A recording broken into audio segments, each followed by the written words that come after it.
Raider Nation, comment below. Should the Las Vegas Raiders draft Georgia defensive tackle Jalen Carter at 7 if he's on the board? Give me a yes, give me a no, and defend your answer down below. Coming up here on today's show, we're going to go through all the news around Carter. I'm going to give you his strengths, his weaknesses, what people think about him, and then at the very end, I'm going to give you the pros and the cons of whether or not the Raiders should draft this man right here. So the latest news around Carter is that the Raiders, they met with him on Monday, and Josh McDaniels didn't necessarily rule out the idea of drafting him. They didn't really give too much on it. They just said that, hey, everything's going to be on the board, and they're going to do their due diligence, they're going to do their homework on him, and that they are going to make sure that they are going to have all the research possible to make the right decision on whether or not they are going to take this man right here. And the reason why so many people are asking, the reason why there's just so much speculation is the Raiders have a huge need at defensive tackle. And on top of that, entering the NFL draft process, there was a lot of people that had him at number 1 on their big board. This is what the Raiders head coach had to say about drafting Jalen Carter. The big thing is to really do our work and know the truth of everything. There are a lot of things that can be speculated about that you have to be careful about pinning on somebody. So essentially all he's saying is, hey, we're going to do our homework. We know he's a great player, but what exactly, maybe for those that don't know, is he talking about? So Carter was charged with reckless driving and racing following a death of a teammate and a staffer. He was accused of being involved in a drag race at the time of the fatal crash. And then on top of that, he did not finish his Georgia Pro Day. When you look at the NFL Combine, right? Like the NFL Combine is an opportunity for players to boost their draft stock. And it's kind of hard to boost your draft stock when there's a lot of people out there that have you at number 1. Then there's your Pro Day. Your Pro Day is literally made for you to not look bad. Jalen Carter looked really, really bad. So bad, he literally couldn't even finish his Pro Day. So this is going to be the pinned comment if you didn't get the opportunity to answer it before. Should the Raiders draft Jalen Carter with the 7th pick? He's on the board. McDaniels looks at you. Ziegler looks at you, says, it's your pick. Are you going to do it? Give me a yes or give me a no. His tape to me is why he is the number 1 prospect on my big board, but there is no doubt it's risky. And I'm going to give you my answer on whether or not I think it makes sense for the Raiders literally at the very, very end of today's show, because I need to do more homework. I need to do more research on Jalen Carter to be able to make this decision. And luckily, I have until late April when the NFL draft starts to get that. So coming up here next on the show is why you should or shouldn't draft Jalen Carter at number 7. But before I get into that, I think if Carter would have had a few more AG1 shakes, he would have put on that extra 10 pounds and looked good at his pro day. But hey, man, I want y'all to be happy and healthy this entire year. And shout out to AG1 for sponsoring the Raiders Report. I take AG1 by Athletic Greens literally every day. Get comprehensive and convenient daily nutrition at athleticgreens.com/chatsports. I gave AG1 a try because I wanted immune system support and wanted a supplement that tastes great. I take AG1 in the morning, and it makes me feel ready to take on my day. My grandparents always said that the early bird gets the worm, and AG1 inspires and motivates me to get as many worms as possible every single day. AG1 really helps me getting my day started, getting out of bed, especially after a crazy Wild 114 production. It's not easy, and I'm a person who likes and needs a routine. AG1 helps me stick to my healthy routine. Wake up early, take my AG1, take Chuck for a walk, then hit the gym before work. Covering my nutritional basis for the day literally couldn't be easier, which is why I trust Athletic Greens. I just mix 1 small scoop of AG1 with water and drink it first thing each morning. Done! I also like it because it costs less than $3 per day. That's pretty good if you ask me. It's a really effective daily habit with the highest quality sourced ingredients. It is a win-win. If a comprehensive solution is what you need from your supplement routine, then Athletic Greens is giving you a free 1-year supply of vitamin D and 5 free travel packs with your first purchase. Go to athleticgreens.com/chatsports. That's athleticgreens.com/chatsports. Check it out. Link's going to be available for you guys in the comments and in the description of today's video. So when you talk about Jalen Carter, I figured my job here as the Raiders Report host is to give you the pros and to give you the cons. The pros to drafting Carter and why every single person out there wants the Raiders to take him, for the people that do, is great college production. He played at Georgia, won back-to-back national championships, was a part of 2 elite, arguably the best defense that we've seen in a very long time. And you make the argument he might have been the best player on those defenses. Career stats, 83 tackles, 18.5 tackles for loss, 6 sacks. Last season, 32 tackles, 7 tackles for loss, 3 sacks. In 2021, 37 tackles, 8.5 tackles for loss, 3 sacks. The Georgia Bulldogs defense the last 2 years will go down as probably one of the most pro-ready defenses that you have seen. And I'm a big believer that it starts up front. Jalen Carter deserves a lot of credit for how great those dog defenses truly were. Then to the next reason why you do it. Raiders' biggest need's DT. Like, how many times have I said on this show this year and even last year, if you don't win in the trenches, if you don't add to that defensive tackle room, I'm sorry, it's going to be another long year, and this is a huge need for the silver and black. Yes, you're hoping that Bilal Nichols could be better in year 2. You re-signed Jerry Tillery. You signed John Jenkins. You signed Butler. You got your 2 sophomores in Neil Farrell Jr. and Matthew Butler on top of that.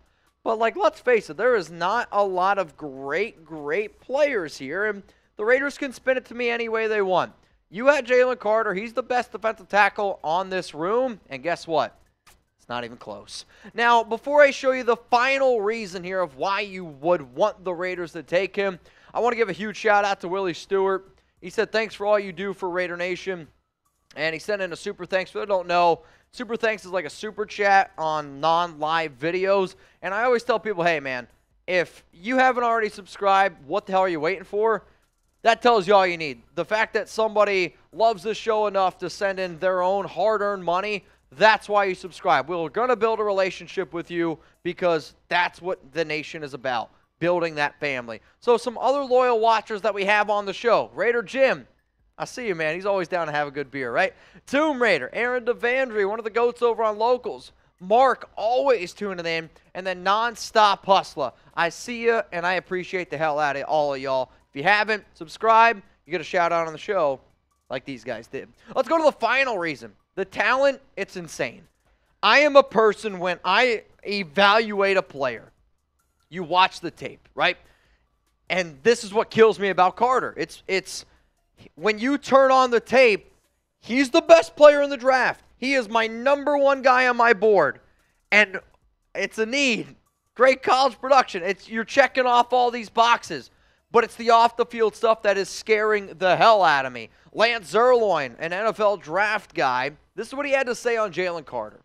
When assessing a player's draft grade, we take into consideration areas like traits, toughness, explosiveness, skill level, potential for growth, and positional projections. Across the board, Carter checks out in a big way. The tape shows the defender with odd or even front versatility, so 4-3 or 3-4 if you don't know what that means, and a rare blend of first-step quickness and leverage throughout contact. He's capable of finding quick wins against sloppy guard play and finishes the play once he's in the backfield. His hand usage can be violent or subtle, but the feet are always active and searching for an opening. Based upon talent, traits, and projection, Carter appears ready to step into the NFL and become a productive 3-down talent with Pro Bowl potential. Like, a lot of the times when people think about players, prospects, all that, like when I think of pro comps, I really do. I think of Jeffrey Simmons. And Jeffrey Simmons coming out of college was not as highly regarded as Jalen Carter. If you're telling me I can get a Jeffrey Simmons early on at #7, I'm going to take that every single day of the week. Jeffrey Simmons' comp. And Ndamukong Suh. And Ndamukong Suh is a Hall of Famer. If you're able to get a Hall of Fame caliber player, you're dumb for not wanting to get that. I get it. But the off-the-field stuff is where all the red flags are coming in. If Jalen Carter stays motivated, if and he wants to play football, to me, that's what it comes down to.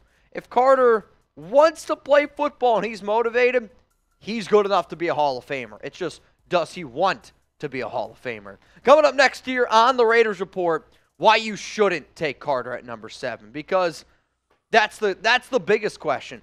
You look at the tape, everything tells you yes, yes, yes, and yes. But what has happened in the last 2 or 3 months, That tells you no. And I'm going to tell you why you shouldn't draft Jalen Carter, but before I do, I just started out with a Cameo. So if anybody wants to hit me up over there, we will put you on the Raiders Report if you hook me up on Cameo, or if you're looking for a birthday wish, you're looking me to shout out Raiders, chug a beer, all that is available. And this might be surprising, but it is available at Mitchell Rents 365, Twitter, IG, and then you can also give some shout-outs to the GOATs over on Locals. Some people who have sent in some super thanks that I want to give shout-outs to recently: Marcus Martinez, Michael Yukon, who's been really, really killing it during NFL free agency, and then, as the guy I mentioned before, Willie Stewart. So here are the reasons why, to me, you shouldn't draft Carter. Does he love football? And one of the reasons why I said Damon Arnett's going to be a bust, because I was told doesn't love football. One of the reasons why I didn't like the Trayvon Mullen move, because I was told doesn't love football. I think you've even seen with Darren Waller recently. I don't know how much he loves football. Like, if you're going to play at this level and you're going to have a team that's going to invest that much in you, I want to know that you eat, sleep, breathe football. That's what I want in a player. And that question still is out there. To me, Jalen Carter had one job, right? Don't get me wrong. I love having a drink, right? Like, love coming on this show, having a good time. If somebody came up to me and said, Mitch, you can't have any Fireball, you're not going to do a boot, you're not going to drink for the next 3 months, and if you do that, you're going to make millions of dollars. It's not even hard for me. I'm going to throw it away. I don't need it. Jalen Carter had one job. I'm sure everyone was like, if you get into good shape and stay out of trouble, you have the potential to be the #1 overall pick in the 2023 NFL Draft. And instead, gets himself into trouble and puts on 10 pounds. Bad weight. Such bad weight that he couldn't even finish his pro day. You look at the tape from his pro day, it doesn't even look like somebody that should be drafted in round 1. That scares the hell out of me with Jalen Carter. I want someone who's motivated to get to work. The next reason, Raiders can't afford to miss. McDaniels already said it this offseason. We want to take a player at number 7 that we know is going to be a good hit. There's no way that you can look me confidently in the eyes and say, we are 100% certain that it's going to be Jalen Carter. You're hoping it can be. But when you look at the Raiders' past 10 draft picks in the first round, a lot of these are busts. Alex Leatherwood, bust. Damon Arnett, bust. Henry Ruggs, sure was trending in the right direction, but you know the story there. That's a bust now. Jonathan Abram, bust. Josh Jacobs is a great running back, but I am team let's not take a running back in round 1. Cleveland Ferrell, huge bust. Colt Miller, worked out. Garyon Conley, bust.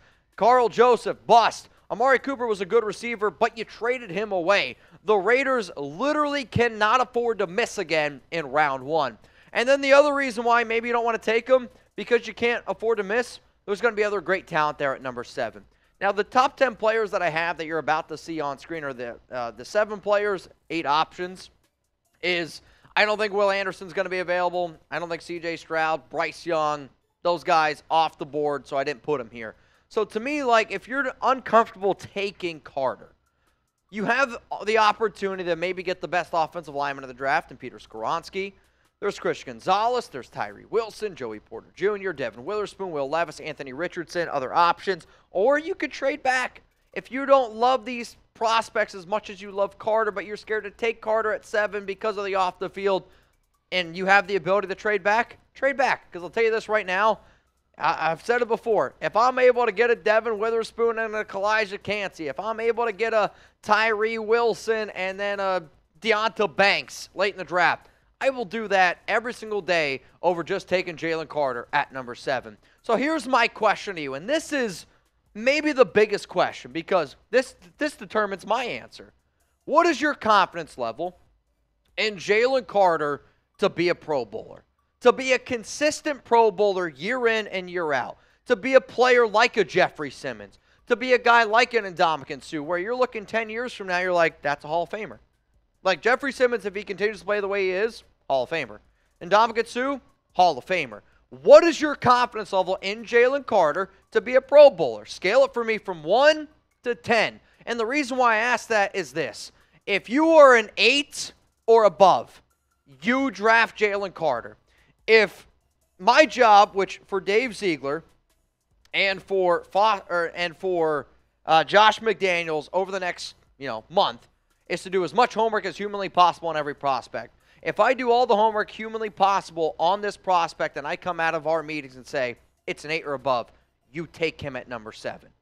If it's anything lower than that, I ain't taking him. There's other players out there. So to everyone right now in the chat, I haven't seen a single thing above 8.